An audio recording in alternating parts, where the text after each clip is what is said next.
கடுகஸ் தோட்டையில் துப்பாக்கி சூடு. கேன்சல் பதிவுகள் இன்று முதல் ஆரம்பம். முல்லைத்தீவு கடலில் 2 மீனவர்கள் மாயம். தமிழக தேர்தல் முடிவுகள். அரசியலில் வரலாற்று தடம் பதித்த விஜய்.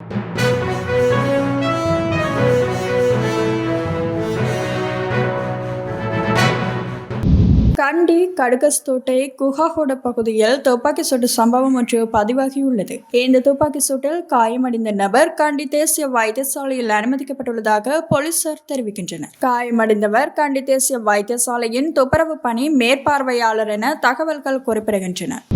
வெசாக் பௌர்ணமி தினத்தை முன்னிட்டு ஏற்பாடு செய்யப்படும் தன்சல்களை பதிவு செய்யும் பணிகள் இன்று முதல் ஆரம்பிக்கப்பட உள்ளதாக பொது சுகாதார பரிசோதகர்கள் சங்கம் அறிவித்துள்ளது. நாடளாவிய ரீதியில் உள்ள சுகாதார வைத்திய அதிகாரி அலுவலக மட்டங்களில் இந்த பதிவு நடவடிக்கைகள் முன்னெடுக்கப்படும் என அந்த சங்கத்தின் செயலாளர் சமில் முத்துக்குடு தெரிவித்துள்ளார். தன்சல்களை நடத்துவது தொடர்பான விசேட வழிகாட்டுதல்களை சுகாதார அமைச்சு தற்போது வெளியிட்டுள்ளதாகவும் இதுகுறித்து பொது சுகாதார பரிசோதகர்களிடம் வினவி மேலதிக தகவல்களை பெற்றுக் கொள்ளுமாறும் அவர் வலியுறுத்தியுள்ளார். 3 பீடங்களின் மகாநாயக்க தேரர்களின் ஆலோசனைகளுக்கு அமைய எட்டப்பட்ட இணக்கப்பாட்டின்படி மே 30 வெசாக் பௌர்ணமி தினம் அறிவிக்கப்பட்டுள்ளமை குறிப்பிடத்தக்கது.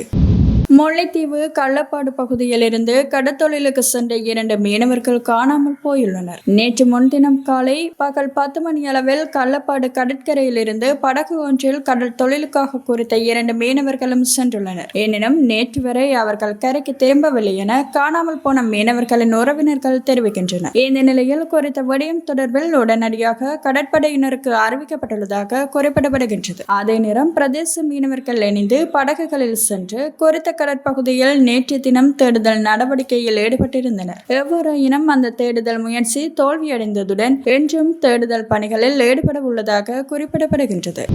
தமிழக சட்டமன்ற தேர்தல் 2026க்கான வாக்கு எண்ணிக்கையில் ஒட்டுமொத்த மாநிலத்தையும் அதிர வைக்கும் முடிவுகள் வெளியாகியுள்ளன. தமிழக அரசியலில் பல தசாப்தங்களாக நீடித்து வந்த இருமுனை போட்டியை ஒடித்து நடிகர் விஜயன் தமிழக வெற்றி கழகம் தற்போது 6 இடங்களில் முன்னிலை பெற்று முதலிடத்தை பிடித்துள்ளது. இந்த திடீர் மாற்றத்தால் ஆளும் கட்சியான திமுக 51 இடங்களில் முன்னிலை பெற்று 2ஆம் இடத்துக்கு தள்ளப்பட்டுள்ளது. பிரதான எதிர்க்கட்சியான அதிமுக 39 இடங்களுடன் 3ஆம் இடத்தில் உள்ளது. அரசு ஊழியர்கள், ஆசிரியர்கள் மற்றும் காவல்துறையினரின் வாக்குகள் அடங்கிய தபால் வாக்குகளில் ஒரு புதிய கட்சி இவ்வளவு பெரிய முன்னிலையை பெறுவது இதுவே முதல் முறையாகும். தமிழக வெற்றி கழகத்தின் இந்த அசுர வளர்ச்சி குறிப்பாக நட்சத்திர தொகுதிகளில் அமைச்சர்கள் மற்றும் முன்னணி தலைவர்களின் பின்னடைவு ஆகியவை தமிழக அரசியலில் ஒரு புதிய சகாப்தம் தொடங்கியுள்ளதை காட்டுகின்றன. மாற்றத்தை விரும்பும் வாக்காளர்களின் முதல் தேர்வாக தாவேக உருவெடுத்துள்ளதை இந்த தரவுகள் உறுதிப்படுத்துகின்றன. தாவேக தனது இந்த முன்னிலையை இறுதி வரை தக்க வைக்குமா அல்லது திராவிட கட்சிகள் மீண்டும் எழுச்சி பெறுமா என்பதை அறிய ஒட்டுமொத்த தமிழகமும் ஆவலுடன் காத்திருக்கின்றது.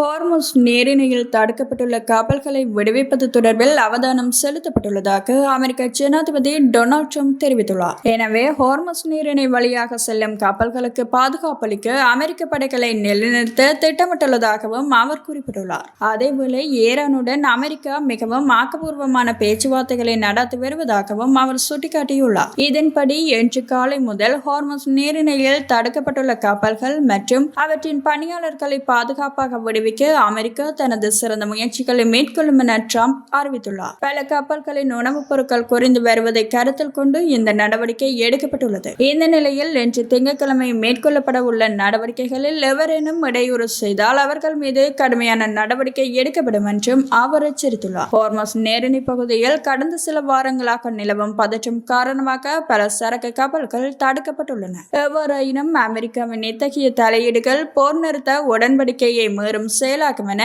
ஈரான் எச்சரித்துள்ளது.